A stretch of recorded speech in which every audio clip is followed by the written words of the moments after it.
Hey everyone, and welcome to today's Explainer. I am absolutely thrilled to have you here because, well, we are about to unpack a truly chilling narrative today.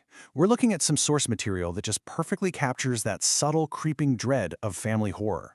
You know, it's a story about the sanctity of our homes, the little routines we build to feel safe, and what happens when those routines are quietly, persistently disrupted by something we literally can't comprehend. We are going to break down a haunting account that's simply titled The Empty Chair at the Table. Okay, let's just dive right into this. The central, completely unsettling question that drives this entire mystery is simply this. Who is the fourth plate for? Seriously, picture your own family dinner for a second. You know exactly who sits where, right? You know exactly how many plates to set. But what happens when an extra place setting just suddenly appears, totally unprompted, night after night? Like, who is that fourth plate for? This is the exact bizarre situation a mother finds herself in. And let me tell you, the answer her son gives her is going to completely shatter the reality of her home. So, let's get into Section 1, the altered routine, a subtle shift in reality.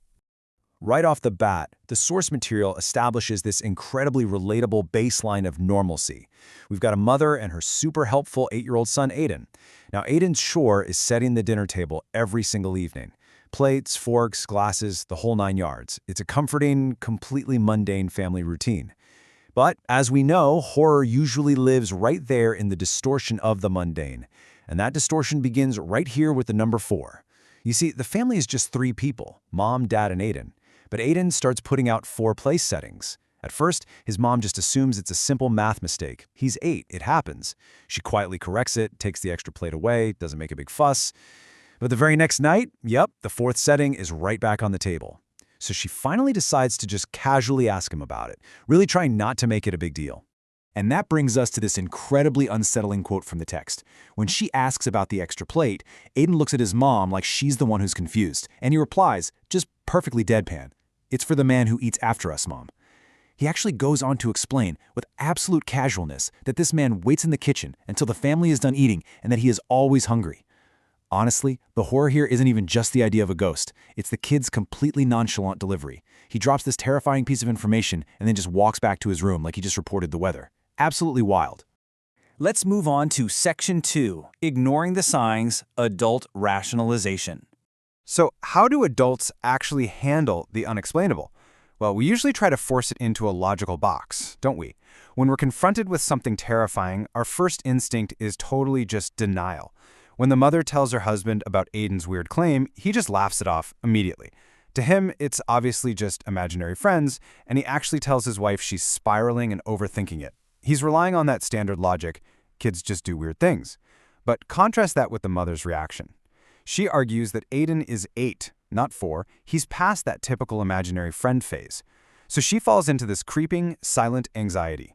She starts leaving the kitchen light on at night.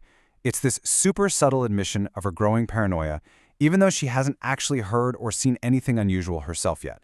Let's quickly trace how this haunting deliberately ramps up over time. 6 weeks ago, boom, the first extra plate appears. Point 2, a week later, the mother is leaving the kitchen lights on, really letting that anxiety take root. But her denial and her husband's flat-out dismissal, it does absolutely nothing to stop the phenomenon. That 4th plate just keeps appearing. Which pushes us to point 3, just 1 week ago, where the situation fundamentally changes. And finally, that leads to yesterday, point 4, which we're going to analyze in just a second. All right, this brings us to a major turning point in our explainer. Section 3, a threat revealed, the unseen guest speaks. Okay, so the supernatural element is no longer just some quirky behavior from an 8-year-old. It shifts into a very active, very demanding presence. Last Tuesday, Aiden comes down to breakfast with a message. The man is upset with the mother. When she asks why, Aiden kind of tilts his head like he's listening to something she can't hear, and he delivers this chilling line, "Because you keep taking his plate away before he's finished." I mean, wow. The unseen guest isn't just a passive observer hanging out in a kitchen. He has rules, he has expectations, and he is directly connecting his anger to the mother's attempts to keep a normal household by putting that extra plate away. So the absolutely crucial point is this revelation right here. The mother, who is understandably terrified at this point, asks Aiden how long this man has been coming to dinner. Aiden does the math in his head and just states, "Before we moved here, he was eating here before us." right? This invisible presence has a history deeply tied to the physical house itself, going way back, significantly predating the 14 months this family has even lived there.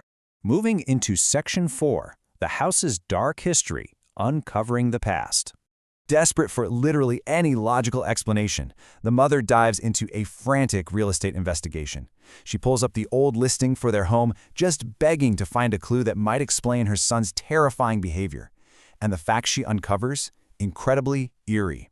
The previous owner was a man named Gerald Holt. He lived in the house entirely alone, and tragically, he died right there in the home.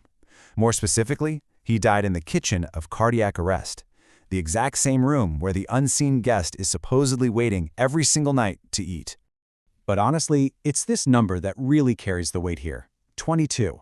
Gerald Holt lived in that house, alone, for 22 years.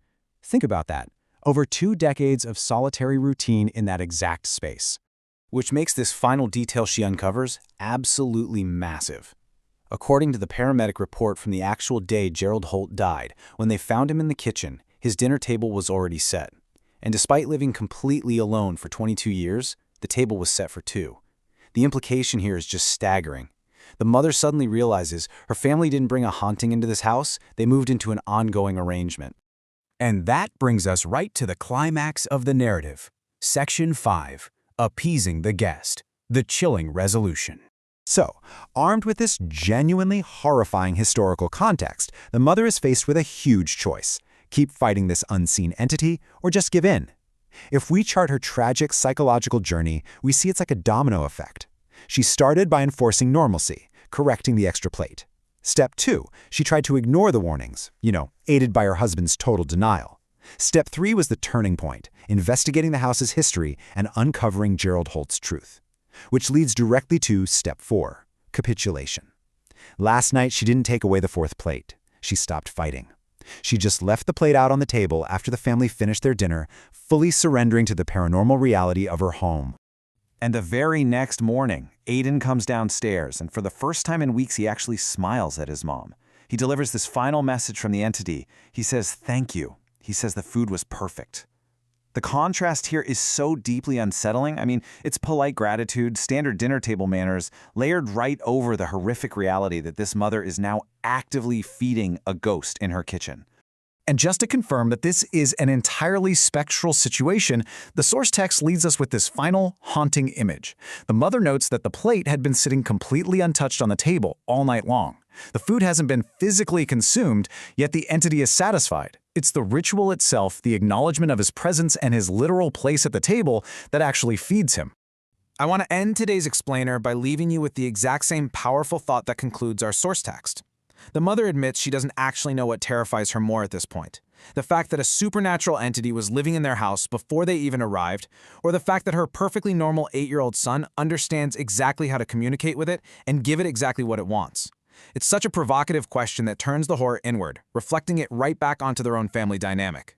Thank you so much for joining me to unpack this fascinating story today. Keep asking questions, keep looking at the details, and I will see you in the next explainer.